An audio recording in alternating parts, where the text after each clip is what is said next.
Hello friends, welcome to my YouTube channel Transformation the Concept Builder। Friends, जैसा कि हम लोग लास्ट क्लास में पढ़े थे सेल डिवीज़न के बारे में हम लोग पढ़े थे और उसमें मिटोसिस को हम लोग डिटेल में डिस्कस किए थे, उसके वेरियस स्टेजेस को कि प्रोफेज, मेटाफेज, एनाफेज, टीलोफेज, उसको डिटेल में हम लोग देखे थे कि कैसे कैसे वेरियस स्टेजेस में सेल डिवीज़न होता है। तो आज हम लोग सेल डिवीज़न का दो जो तरीका है माइटोसिस और मियोसिस, उसके बीच के मेजर डिफरेंसेस को देखेंगे। तो आइए समझते हैं दोनों के बीच का मेजर डिफरेंस जो एग्जाम्स में अक्सर पूछते हैं।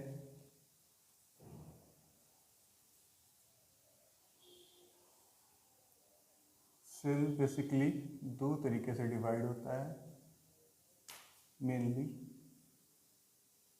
एक को कहते हैं हम लोग माइटोसिस और दूसरे को हम लोग कहते हैं क्या, मियोसिस। ठीक, इन दोनों के बीच का मेजर डिफरेंस जो है, पॉइंट ऑफ डिफरेंस है, पहला है कि ये वेजिटेटिव सेल में होता है। ठीक,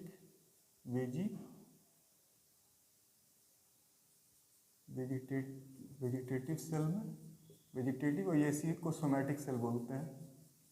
सोमैटिक सेल में अकर होता है नॉर्मल सेल, और मियोसिस जो है हमेशा जो होता है रिप्रोडक्टिव सेल में अकर होता है, रिप्रोडक्टिव सेल में। ठीक, for example sperm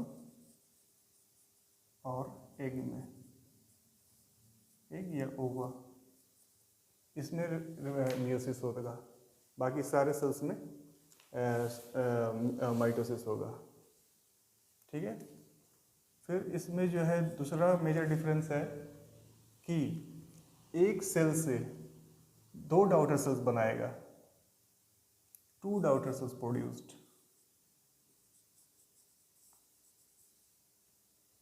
to daughter cells produced from parent cell। ठीक है, जिससे वन पेरेंट सेल हुआ, पेरेंट सेल, इससे दो डॉटर सेल बनेगा सेम सेल। ठीक, डॉटर सेल्स। और यहाँ जो है मियोसिस में 4 डॉटर सेल्स बनेगा, 4 daughter cells produced from single parent, produced from single parent. Right, समझ रहे हैं ना? लास्ट क्लास अगर आप लोग देखेंगे तो अच्छा समझ में आ रहा होगा कि ये कैसे हो रहा है। एक पेरेंट सेल है, उससे 4 डॉटर सेल। ठीक है, टक टक टक 4 डॉटर सेल ये बनाएगा।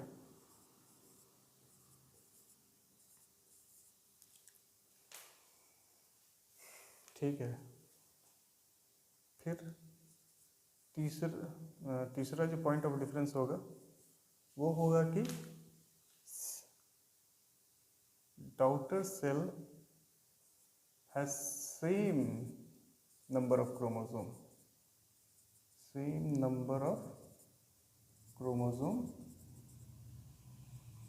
as that of parent cell।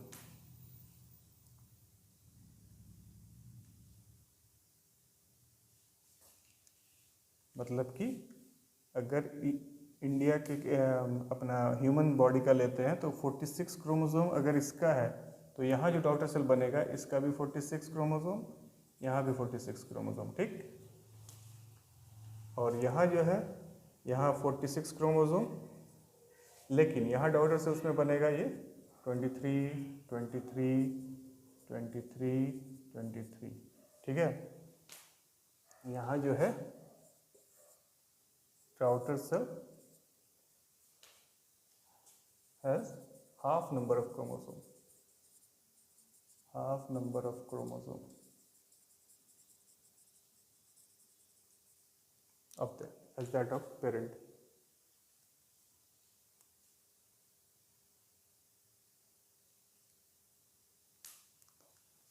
ठीक है, उसका एग्जाम्पल इसमें आप समझ रहे होंगे कि 23 23 23 हाफ हो गया, तो इसीलिए इसको दैट इज इसीलिए इसको बोलते हैं, इसको बोलते हैं डिप्लॉइड, डिप्लॉइड सेल बनाया क्योंकि बराबर नंबर ऑफ सेल है। इसको 2n भी लिखते हैं, ठीक है, 2n से भी इसको रिप्रेजेंट करते हैं। और यहाँ दैट इज इसको हैप्लॉइड कहते हैं। ये सब एग्जाम में पूछता है, ठीक है, ऑब्जेक्टिव क्वेश्चन में ये सब पूछेगा कौन हैप्लॉइड है कौन डिप्लॉइड है, और इसको n से रिप्रेजेंट करते हैं, ठीक है। फिर ये तो क्रोमोसोम नंबर हो गया। फिर है कि इसको इक्वेशनल डिवीजन कहते हैं, ठीक है, इक्वेशनल डिवीजन कहते हैं इसको, इक्वेशनल सेल डिवीजन। और मियोसिस को जो है कहते हैं reductional division, reductional division plus equational division. वो कैसे कि फर्स्ट डिवीजन जो होता है उसका वो होता है, क्योंकि मियोसिस जो होता है वो 2 पार्ट में होता है, मियोसिस 1 और मियोसिस 2, ठीक है, मियोसिस 2, ठीक। तो मियोसिस 1 में जो है रिडक्शनल डिवीजन होता है, ठीक है, हाफ हो जाता है। लेकिन मियोसिस 2 में फिर से डबल हो जाता है, इक्वल हो जाता है इक्वेशनल डिवीजन। क्योंकि रिडक्शनल डिवीजन इसलिए होता है क्योंकि हाफ क्रोमोसोम 23 आया, तो हाफ स्पर्म लेके आया और हाफ ओवा लेके आया, तब जाके वो कंप्लीट एक ह्यूमन बनता है। इसलिए ऐसा एक कुदरत का नियम है। फिर 5वां इम्पॉर्टेंट डिवीज़न है, पॉइंट ऑफ डिफरेंस है कि जेनेटिकली ये सिमिलर होता है, genetically daughter cells are similar to, एकदम सेम टू सेम होगा, सिमिलर टू पेरेंट सेल, ठीक है। और यहाँ जो है जेनेटिकली जो है daughter cells are different from parent cell, are different from parent cell, ठीक है। क्योंकि इसमें देखते हैं ना, जैसे मम्मी पापा रहते हैं वैसे हम तो सेम रहते नहीं है, तो उसी कुछ चीज़ को कह रहा है कि वो डिफरेंट होते हैं पेरेंट सेल में। लेकिन बॉडी पार्ट का जो जितना भी सेल्स होता है वो तो सेम होता है ना, बिल्कुल एज इट इज़। हाथ का बन रहा तो हाथ का ऐसा सारा सेल्स एक जैसा, किडनी का बन रहा तो किडनी का सारा सेल्स एक जैसा, हार्ट बन रहा तो हार्ट का सेल्स सारा एक जैसा, तो उसको कह रहा है उस तरह का जितना डिवीज़न होता है ना वो माइटोसिस है, समझ गया ना। और जो जाइगोट के फॉर्मेशन में जो डिवीज़न होता है सेल्स स्पर्म के फॉर्मेशन में और ओवा के फॉर्मेशन में, रिप्रोडक्टिव सेल में, वो होता है आपका मियोसिस। फिर ये शॉर्ट होता है, ये शॉर्ट पीरियड होता है, और ये लॉन्ग पीरियड के लिए होता है, ये लॉन्ग टाइम लेता है।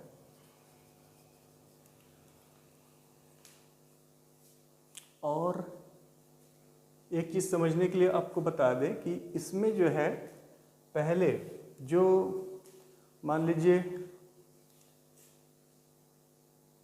यहाँ पर बता देता हूँ, स्पर्म आया और ओवा हुआ, ठीक है। ये दोनों का जब यूनियन होता है तो हम लोग जाइगोट का फॉर्मेशन होता है। तो इससे इस तक का फॉर्मेशन तक ये मियोसिस में होगा, लेकिन ये उसके बाद से जो एम्ब्रियो और पूरा ह्यूमन डेवलपमेंट होगा ये फिर हो जाएगा मियोसिस में, माइटोसिस में, ठीक है। यहाँ तक तो समझ रहे हैं ना? इसको लिख दे क्या, स्पर्म और ओवा ये मिलके जब जाइगोट बनाएगा तो यहाँ तक आपका मियोसिस में आएगा, लेकिन जाइगोट बनने के बाद जाइगोट से फिर एम्ब्रियो बनने तक, और एम्ब्रियो से फुल बेबी और बेबी से टिल डेथ तक, टिल एडल्ट, सारा कुछ इसमें होगा, माइटोसिस के थ्रू बनेगा। समझ रहे हैं ना? ये इंपॉर्टेंट चीज़ है, इसको समझ लीजिएगा। ये जगह कम होने के चलते हम यहाँ पे इसको बता दिए, क्योंकि समझने के लिए ये ज़रूरी है। तब आप लोग कंफ्यूज नहीं कीजिएगा, जो थोड़ा बहुत कंफ्यूजन हो जाएगा वो इससे दूर हो रहा होगा कि स्पर्म से और ओवा से मिलके जो जाइगोट बनने तक का फंक्शन वो मियोसिस में होगा। वो मियोसिस डिवीजन में जो भी होता है वो सारा मियोसिस डिवीजन इसके थ्रू होता है। और जाइगोट बन जाने के बाद से फिर जो एम्ब्रियो बन रहा है, एम्ब्रियो से बेबी बन रहा है, फिर बेबी का जन्म हो रहा है, वो एडल्ट बन रहा है, तो वो सारा कुछ माइटोसिस के थ्रू होगा। जो हम लोग का हाथ पैर ऑर्गन्स सारे बनते हैं, हार्ट लिवर ये सब माइटोसिस बनता है। सिर्फ मियोसिस का रोल रिप्रोडक्शन में है, ठीक है। इसलिए ये मेन पॉइंट ऑफ डिफरेंस है कि मियोसिस जो होता है वो रिप्रोडक्टिव सेल में होता है और ये रिप्रोडक्शन में काम कि में इसका यूज़ है। बाकी जितना भी डिवीज़न है बॉडी का वो सब माइटोसिस के थ्रू होता है। जितना भी हम लोग का लंग्स, किडनी, हार्ट, लिवर, जो कुछ भी बन रहा है सारा कुछ बॉडी में, जो भी डेवलपमेंट हो रहा है सब माइटोसिस के थ्रू हो रहा है, ठीक है। तो ये तो समझ गए होंगे आप लोग। और बाकी यही सब डिफरेंस है, इसमें समझ गए ना। जो इसी को हम लोग जो बोलते हैं, जो बॉडी का जो डेवलपमेंट हो रहा है वो सब सोमैटिक सेल होता है। तो सोमैटिक्स, इसको ये भी आपको ऑब्जेक्टिव क्वेश्चन में पूछता है, तो याद रखिएगा मिटोसिस जो है सोमैटिक सेल में होता है और ये मियोसिस रिप्रोडक्टिव सेल में। और ये एक सेल से यहाँ दो सेल्स का दो डॉटर सेल्स बनता है और क्रोमोसोम नंबर बराबर बराबर रहता है। ये सब याद रखिएगा, ये सब ऑब्जेक्टिव क्वेश्चन पूछ के फंसाता है, कंफ्यूज करता है स्टूडेंट्स को कि एक से दो बनेगा और दोनों का क्रोमोसोम नंबर बिल्कुल सेम रहेगा। जो पेरेंट सेल का है वही डॉटर का भी रहेगा, लेकिन मियोसिस में जो है जो पेरेंट का है, देखिए यहाँ पेरेंट का 46 है लेकिन यहाँ डॉटर का कितना 23 है। ऐसा क्यों होता है? क्योंकि एक 23 डॉटर, एक 23 क्रोमोसोम स्पर्म लेके आएगा और एक 23 क्रोमोसोम ओवा लेके आएगा। समझ रहा है? तो दोनों मिला के 46 यहाँ हो जाएगा ना जाइगोट का, यहाँ तो 46 हो जाएगा। इसलिए यहाँ पे ऐसा होता है कि 46 जो क्रोमोसोम पेरेंट सेल का है वो जब डॉटर में जाता है तो वो 23 ही जाता है, ताकि दोनों मिलके डबल ना हो जाए। मान लीजिए ये भी 46 लेके आता तो फिर डबल ना हो जाता। तो इसी वजह से 23 हाफ हो जाता है, ताकि 23 वो स्पर्म लेकर आए कैरी करके और 23 ओवा के थ्रू आए और जाइगोट में टोटल 46 क्रोमोसोम जो ह्यूमन का होता है नॉर्मल वो कंप्लीट हो जाए, वो बने, ठीक है। यहाँ और इसीलिए यहाँ हाफ हो जाता है, इसीलिए इसको हैप्लॉइड कहते हैं। हैप्लॉइड सेल डिवीजन कहते हैं, हैप्लॉइड भी बोलते हैं। हाफ यहाँ क्रोमोसोम बनता है और यहाँ इसी को इसीलिए डिप्लॉइड कहते हैं। और इसका दूसरा नाम इक्वेशनल डिवीजन इसीलिए कहते हैं क्योंकि इक्वल सेट ऑफ क्रोमोसोम आता है डॉटर सेल्स में, इसीलिए इसको इक्वेशनल डिवीजन बोलते हैं। और यहाँ मियोसिस 1 में तो रिड्यूस करके हाफ हो जाता है, लेकिन फिर सेकंड मियोसिस 2 जो है मिटोसिस की तरह ही होता है, तो वो भी वहाँ भी फिर इक्वल सेट ऑफ क्रोमोसोम्स आ जाता है। तो अगर हाँ यहाँ पे अगर फंसाने में अगर आपको ऑब्जेक्टिव क्वेश्चन पूछता है कि मियोसिस को रिडक्शनल डिवीज़न कहते हैं या इक्वेशनल डिवीज़न, उसमें आपको ऑप्शन दोनों देता है, रिडक्शनल डिवीज़न भी इक्वेशनल डिवीज़न भी, फिर बोथ या फिर नन ऑफ दिस। तो आप बोथ चुनेंगे क्योंकि आप देख लिए कि मियोसिस 1 में रिडक्शन डिवीज़न होता है प्लस मियोसिस सेकंड, जो सेकंड उसका स्टेज होता है उसमें इक्वेशनल डिवीज़न भी होता है। इसलिए आप ऑप्शन में बोथ को चुनेंगे, ठीक है। अगर बोथ अगर नहीं देगा और ये दोनों दे देगा तो आप फिर नॉन ऑफ द अबव चुनेंगे, एक को नहीं चुन के गलती करेंगे। और यहाँ अगर पूछता है मिटोसिस में कौन सा होता है तो दोनों देगा तो आप इक्वेशनल को आराम से चुन लेंगे, लेकिन इसमें बोथ को चुनेंगे, ठीक है, क्योंकि रीज़न आप समझ गए। और जेनेटिकली इसमें सिमिलर होता है ये बता दिए, ये तो आप समझ रहे हैं। किस में अगर पूछता है ऑब्जेक्टिव क्वेश्चन में किस में सेम एकदम जेनेटिकली सिमिलर होता है डॉटर सेल्स तो वो हो जाएगा माइटोसिस, ठीक। और जिसमें पूछेगा कि किस में डॉटर सेल्स डिफरेंट होता है फ्रॉम दैट ऑफ पेरेंट, क्योंकि हम लोग मम्मी पापा के जैसे बिल्कुल सिमिलर तो नहीं ना होते हैं, थोड़ा बहुत डिफरेंस होता है, तो इसलिए जिसमें पूछेगा जेनेटिकली किस में डिफरेंट होता है डॉटर सेल्स तो हम लोग मियोसिस चुनेंगे, ठीक है। यहाँ तक तो समझ गए होंगे, अब तो कोई कन्फ्यूज़न नहीं होगा। क्वेश्चन आएगा तो आप लोग अच्छे से कर लेंगे।